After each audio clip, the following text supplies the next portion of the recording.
વિસનગરના petrol pump ઉપર i20 કારમાં લાગી આગ। વિસનગર શહેરના કાંસા ચોકડી નજીક આવેલા ઇન્ડિયન ઓઇલ પેટ્રોલ પંપ ઉપર એક i20 કારમાં અચાનક આગ લાગવાની ઘટના બની। પટેલ પિયુષભાઈ બાબુભાઈ તેમની i20 કારમાં પેટ્રોલ ભરાવા બાદ કાર સ્ટાર્ટ કરતા એન્જિનમાં આગ લાગી। પેટ્રોલ પંપના કર્મચારીઓએ તત્કાળ સૂઝબૂછ દાખવી તેમની આગ લાગેલી કારને પેટ્રોલ પંપથી દૂર ધક્કો મારીને ખસેડી। આ પગલાંથી મોટી દુર્ઘટના ટળી। ઘટનાની જાણ થતાં ફાયર ઇન્સ્પેક્ટર જયેશ પટેલ અને એમની ટીમ તરત જ ઘટના સ્થળે પહોંચી। ફાયર બ્રિગેડે પાણીનો મારો ચલાવીને આગને કાબૂમાં લીધી।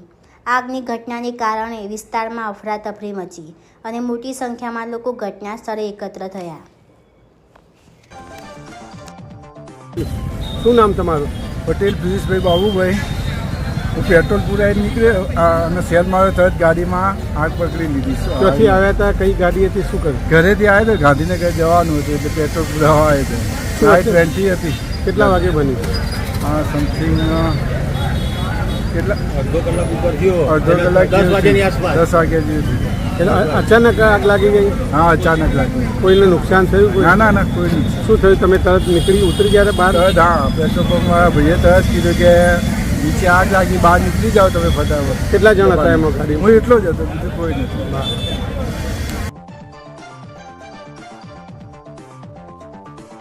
મહેશભાઈ ખેમાભાઈ પુરવિયા। શું થયું તો અહીંયા? અમે કચરો ભરવા આવ્યા હતા બરાબર ટંકીમાં, અને કચરો ભરતા જોઈ તમે આગ લાગી અને દોડી ફટીને મદદમાં પગી ગયા। શું કરી મદદ? મદદમાં ગાડી ઓલવવાની કોશિશ કરી, પાછા ધક્કો મારી ચાલુ કરી હળકથી બહાર લઈ ગયા। કઈ જગ્યાએ આગ લાગી હતી? પેટ્રોલ પંપ પર પેટ્રોલ પુરાવતા હોય। પછી તમે તાત્કાલિક ધક્કો મારી બહાર લઈ ગયા। કોઈ બળ્યું હોય એવું? કોઈને કોઈ નુકસાન નહીં। કેવી લાગી વખતની સ્થિતિ તમને? પિતા હતી એકદમ ગંભીર હતી। તમે ના લઈ ગયા? હા।